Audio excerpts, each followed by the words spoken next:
Tout d'abord, bonjour à tous. Donc avec cette conférence, je vais donc vous présenter des conseils pour la préparation d'un trail vallonné ou de montagne lorsque vous habitez en ville ou sur terrain plat. Alors, il faut savoir qu'il y a un certain nombre d'ajustements et d'adaptations que vous allez devoir faire et apprendre à faire avant votre trail de montagne.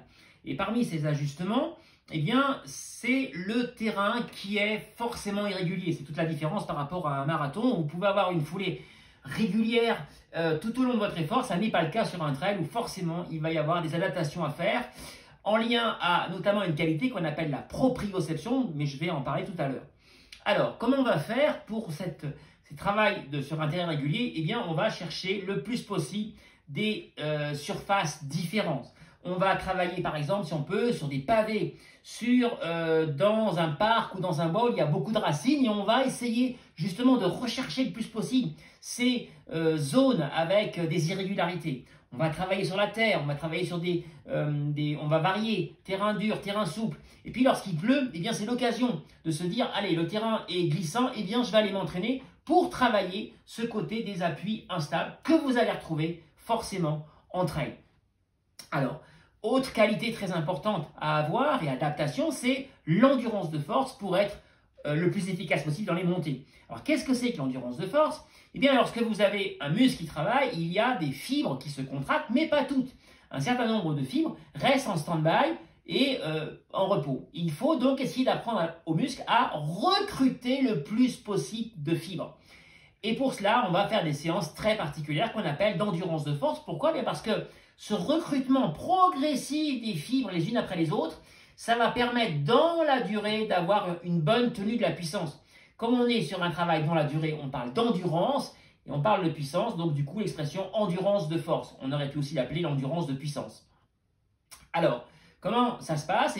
Premier exercice sur escalier, on va faire des bonds, mais en étant en statodynamique. Ça veut dire quoi? Ça veut dire qu'on va faire son bond, voilà, pieds joints, mais on va avoir un temps d'immobilisation à chaque réception. Ce temps d'immobilisation est très important parce qu'il va favoriser le recrutement des fibres. Si vous étiez sur des bonds qui s'enchaînent sans temps d'immobilisation, vous serez sur un travail d'explosivité, ce qui n'est pas le but recherché. En trail, il n'y a pas à avoir des qualités d'explosivité. En revanche, d'endurance de force, oui. Ce qui veut dire que vous faites votre bond, vous restez une seconde, pas la peine de rester très longtemps, et vous enchaînez ainsi, et vous faites comme ça 5-6 bonds, voire un peu plus, et vous redescendez tranquillement et vous recommencez. Au fur et à mesure, vous allez recruter des fibres. Ou, déjà au niveau des quadriceps, fortement sollicités, mais aussi des fessiers, et enfin, au niveau des ischio-jambiers. C'est très important parce que c'est un des muscles qui est le plus souvent blessé avec le tendon d'Achille. C'est là où je constate le plus souvent des blessures entre elles. Et ça fait quand même maintenant bientôt 20 ans que je coach des trailers. Et donc, je peux vous dire que c'est précisément à ce niveau-là qu'on a le plus de problèmes parce que très souvent, les quadriceps vont très bien, mais les ischio-jambiers, souvent, ils pêchent en termes de tonicité. Alors voilà, donc on va faire ces multibonds, hop, on s'arrête, on recommence, hop, et ainsi de suite. Autre exercice toujours sur l'escalier, c'est de faire un travail de multimarche. On va franchir le plus de marches possible par foulée. On est presque sur des foulées bondissantes, on peut être sur des foulées même quasiment bondissantes. Là, pareil, on va avoir un certain nombre d'enchaînements pour pouvoir laisser le temps à l'organisme de recruter le plus de fibres possible, donc 10 à 12 et de 5 à 8 foulées en fonction de votre niveau. Autre point très intéressant qui concerne le travail sur un home trainer ou un vélo. Je pense que pour un citadin ou quelqu'un qui habite sur le plat, c'est très intéressant d'utiliser le vélo. Pourquoi? Parce que le vélo va permettre ce travail de l'endurance de force et de la mobilisation, notamment au niveau des quadriceps. Alors, pas n'importe comment, on va faire des fractionnés de 1 à 5 minutes suivant votre niveau. Le nombre de répétitions de 6 à 12, on va faire. Et ce qui est très important, c'est d'avoir une très forte résistance. On va jouer sur le développement ou sur la résistance si on a par un home trainer connecté. Et on va avoir un pédalage assez lent qui va permettre le recrutement des fibres. Si le pédalage est trop rapide, il n'y aura pas assez cette dominante de travailler. Et en revanche, si vous êtes en dessous de 50, vous tombez à la minute, vous allez quand même trop forcer sur les genoux. C'est pour ça que je vous recommande plutôt 50, 50, 55. C'est bien pour aller chercher le recrutement des fibres musculaires. Donc on appuie très fort sur les pédales, on a une grosse résistance et on y va pendant 1 à 5 minutes et on enchaîne 6 à 12. répétitions et on va récupérer très souple 2 à 3 minutes entre temps. Donc si vous êtes sur un home trainer connecté, c'est assez facile à gérer. Mais vous pouvez le faire aussi évidemment en VTT ou en vélo. Si vous avez une petite côte, pas la peine d'avoir une grosse côte tout près de chez vous.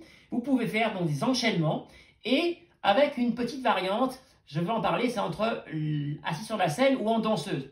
Travailler en danseuse, il faut varier les deux parce que le travail en danseuse va favoriser notamment le renforcement des abdominaux et des lombaires, très fortement sollicité en danseuse. Il n'y a plus l'appui sur la selle, donc ça passe aussi l'énergie par du haut et va vers le bas. Et puis on va un peu plus longuement travailler les ischio-jambiers, donc c'est intéressant. Et surtout, en danseuse, on va fortement solliciter le travail de la cheville et du pied, globalement. C'est donc tout à fait intéressant dans le cadre du trail. Alors que lorsque l'on va travailler assis sur la selle, c'est plutôt les quadriceps qui vont travailler. Donc il faut varier les deux. Et puis on peut également travailler l'endurance de force avec du travail en squat. Ici, on a une traileuse qui est aussi coach en fitness, Armelle Gerber, qui donc vous fait un exercice ici de squat, alors avec un kettlebell qui permet de durcir l'exercice. Voilà, alors là, pour les experts, je vous recommande les gens qui sont déjà très forts, on peut faire entre 15 et 18 kg le kettlebell. Quand on est un peu moins puissant, on passe à un kettlebell entre 10 et 12 kg. Et on va travailler évidemment le quadriceps et là aussi les abdominaux avec un fort travail de gainage. Passons maintenant aux descentes. Autre élément problématique, souvent pour quelqu'un qui est en pleine. On va travailler en descente. Premier point, la proprioception. Alors, je vais revenir un instant sur cette donnée. La proprioception, qu'est-ce que c'est? C'est l'ajustement permanent entre vos capteurs sensitifs qui sont sous la voûte plantaire et votre système nerveux autonome qui est la partie non consciente en quelque sorte du cerveau qui commande l'ensemble de nos fonctions vitales et le réajustement. Et les capteurs sensitifs, donc on en a des milliers, on en a évidemment sous la voûte plantaire, on en a dans l'oreille interne pour l'équilibration de la tête notamment. Et donc la commande, l'information est transmise au cerveau qui lui va renvoyer pour ajuster. Et ainsi de suite, on aura en permanence un ajustement. C'est ça la proprioception.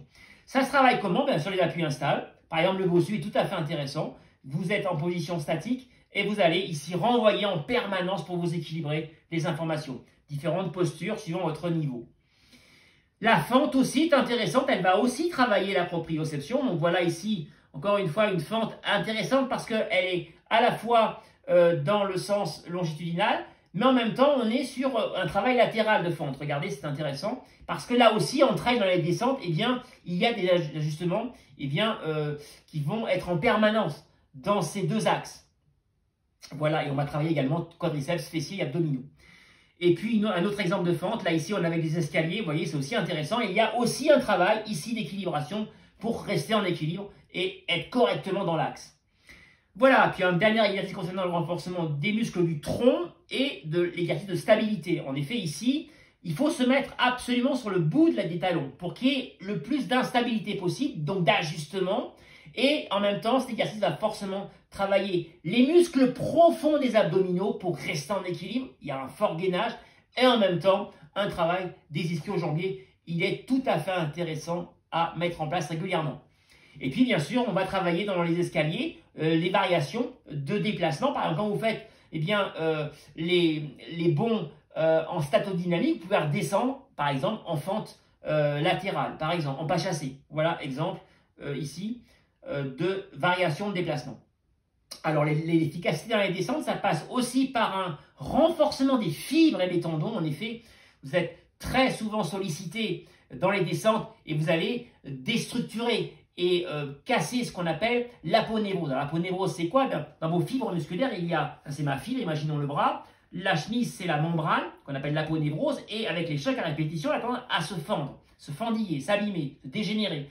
Bien, l'organisme, après une séance comme ça, va surcompenser, surréagir, donc régénérer les tissus évidemment, et les renforcer. Donc, ce type de séance est intéressant pour renforcer vos fibres et ainsi encaisser les descentes à répétition entre elles ou récupérer plus facilement d'un trail. Alors, on fait comment? Eh bien, on part par les escaliers et sur les escaliers, on fait des descentes très rapides, très courtes, très véloces où on va se concentrer sur sa posture et on va avoir des petites foulées sur la pointe des pieds pour éviter quand même d'avoir trop de charge au niveau des genoux mais tout en ayant de la casse de fibre. Alors vous avez compris, hein, ce n'est pas la fibre en elle-même qui est cassée, mais juste sa membrane qu'on appelle la ponévrose.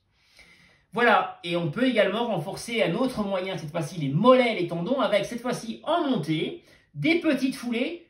Donc là, on va être sur les escaliers aussi, petites foulées, très rapides, très véloces, mais sur la pointe des pieds qui va donc renforcer à la fois la plante du pied, mais aussi évidemment le tendon d'Achille et un travail sur les mollets. Tout à fait intéressant. Et on peut le faire de manière plus en intérieur avec cet exercice qui consiste à descendre avec un seul pied, on tend ici et on remonte avec les deux, on soulage. Alors, c'est issu du protocole de Stanish, ça n'est pas le protocole de Stanish pour ceux qui le connaissent dans son intégralité, mais c'est un exercice intéressant parce que, eh bien, on a une tension à ce niveau-là et donc on a un renforcement du tendon d'Achille et aussi du mollet. Alors, on va commencer sans poids de charge et puis progressivement, on va monter avec un sac à dos par exemple où on va lester avec 10-15 kg et on fait des séries de 10 et on en fait 4 par exemple. Avant de terminer, je voudrais quand même vous rappeler les fondamentaux en descente, même si je ferai une conférence spécifiquement sur la technicité en trail. Sachez qu'il y a 3 bases à retenir. Le buste doit être vers l'avant, mais pas en excès non plus, parce qu'en fait, l'idée, c'est d'avoir le centre de gravité sur l'appui. Si vous êtes trop en arrière, il y a des équilibres, trop en avant, il y a des équilibres. L'idée, c'est d'être sur le centre de gravité du pied qui touche le sol. Donc, légèrement en avant. Les bras sont des balanciers un peu comme la slackline, pour s'équilibrer. On a les bras très toniques et très dynamiques et en même temps l'attaque sur la pointe des pieds pour éviter et pour soulager les charges au niveau du genou.